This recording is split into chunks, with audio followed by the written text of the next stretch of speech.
Hey, how's it going? Hope your day is going well. Now, I just wanted to share with you some insights I got from a study that I came across this morning, which will especially be interesting for you if you're a youth footballer. And it's a study from 2015, but it was done on on Premier League players, and it was comparing body fat percentage between the first team and the youth players. And I think this is especially relevant now because body fat percentage has almost become sort of like a fashionable thing, and a lot of players are obsessing with getting their body fat percentage as low as they possibly can. You know, when we see players like Ronaldo with their shirts off and they're looking absolutely ripped, we're associating their unbelievable levels of performance with having that low level of body fat. Obviously, it does help you be more explosive because you're not carrying as much excess weight, okay? But it's not, there's so many other things involved in that process which enable them to, perform at such a high level. So in the study, what the study basically found was that when comparing the first team players and the under 21s and the under 18s, when comparing their body fat mass, there was literally no significant difference between the three age groups there. Or first team's not, technically an age group, but they're going to be the older players, whereas, under 18s, under 21s, they're going to be predominantly the younger players. So there was no difference in absolute body fat mass. That means they basically, on average, had all the same amount of body fat on their bodies, okay? The only difference was, well, let me just touch on this first. The main difference is that the first team players had higher levels of lean muscle mass, okay? So what that means is, if you're a youth footballer, you should not be obsessing with, molding your training purely around lowering your body fat percentage. So I get messages from players asking if they should do things like intermittent fasting. We're overcomplicating the process. There's no need to be doing things like intermittent fasting. The only time I would recommend that is if you're injured and you're struggling to control your eating and you're just eating too much in comparison to the amount that you're able to do because of your injury. Intermittent fasting is a way that you could restrict your calorie intake and help with that. So that might be one time when you can use that. But other than that, you don't need to be implementing these fancy, outside the box eating strategies, especially during the season. You want to make sure that you're refueling as much as possible. Same thing, you don't want to focus your training solely on, I need to get my body fat percentage as low as I possibly can, because that's going to mean I can then step up to a higher level.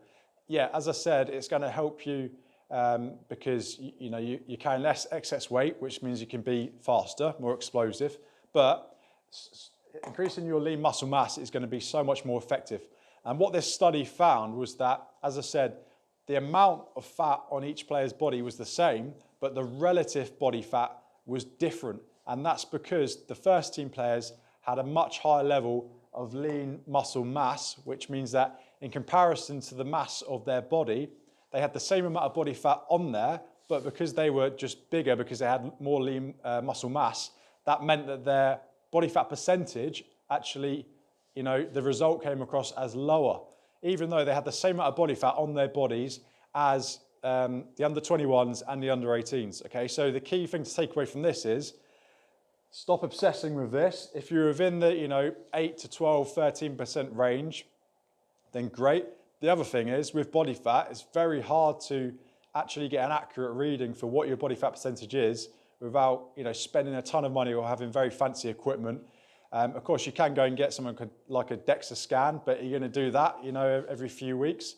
One of the most effective ways, really, to see a difference in body fat is to take photos every week and see what your progress is over time, so you can just literally visually see the differences.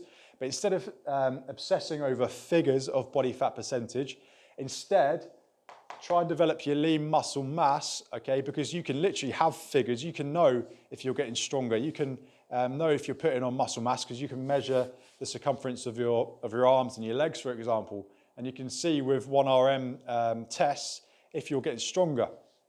And there's so many other benefits to getting stronger as well. Like, for example, you're going to be more powerful on the pitch. So if you want to step up to first team level, then instead of obsessing and focusing on this, that's not the be all and end all. You need to be within a good range.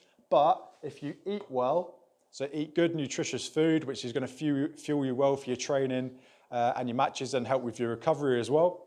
So if you're eating well, if you're training well during your team sessions, okay, so not going through the motions, putting everything into your team sessions, then obviously you're going to be burning a lot of calories anyway because you're training throughout each week. It's going to be very hard then to be putting on extra fat. You're going to have to eat, a ton of food and some bad foods as well, which ties back to making sure you're eating well. And if you strength train too, that's going to help you progress the quickest up to being, having the same athleticism and physique as the first team players. So yeah, again, focus on lean muscle mass, developing that. Stop obsessing with body fat percentage. And the key to this, just simplify it, okay? You need to eat good, nutritious foods. You need to make sure that you're, training very hard in your team training sessions and make sure that you're doing your strength training as well. Follow that process, be consistent with it, okay? Every single day, there's no excuse why you can't be eating well and you can't be doing your strength training every week. You're in complete control of that. Make sure that you're following a proper program so that you're progressing with this and not just doing random workouts, which, keep you going around in circles. And it's a very simple process, but it's very easy to overcomplicate this sometimes. So if this helped you, then please share it with one of your teammates and your coaches so it helps them too.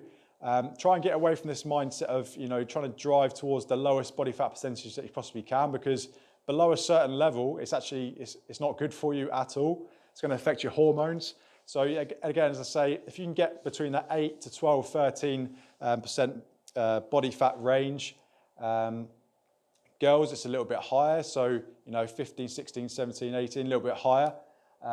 Again, you don't want to get too low because of things your hormones are going to be affected. Just an example, but also you need body fat. You need fat in your diet just to be healthy as well. But I think I've got the message across there. So the message really is if you're a youth player, focus more on lean muscle mass. That will also help you burn more calories and decrease your body fat percentage anyway. But ultimately, make sure you're eating well, training well, and get your strength training there. So thanks for listening. Please share it with your teammates if you think they need to hear this, and I'll catch you in the next video.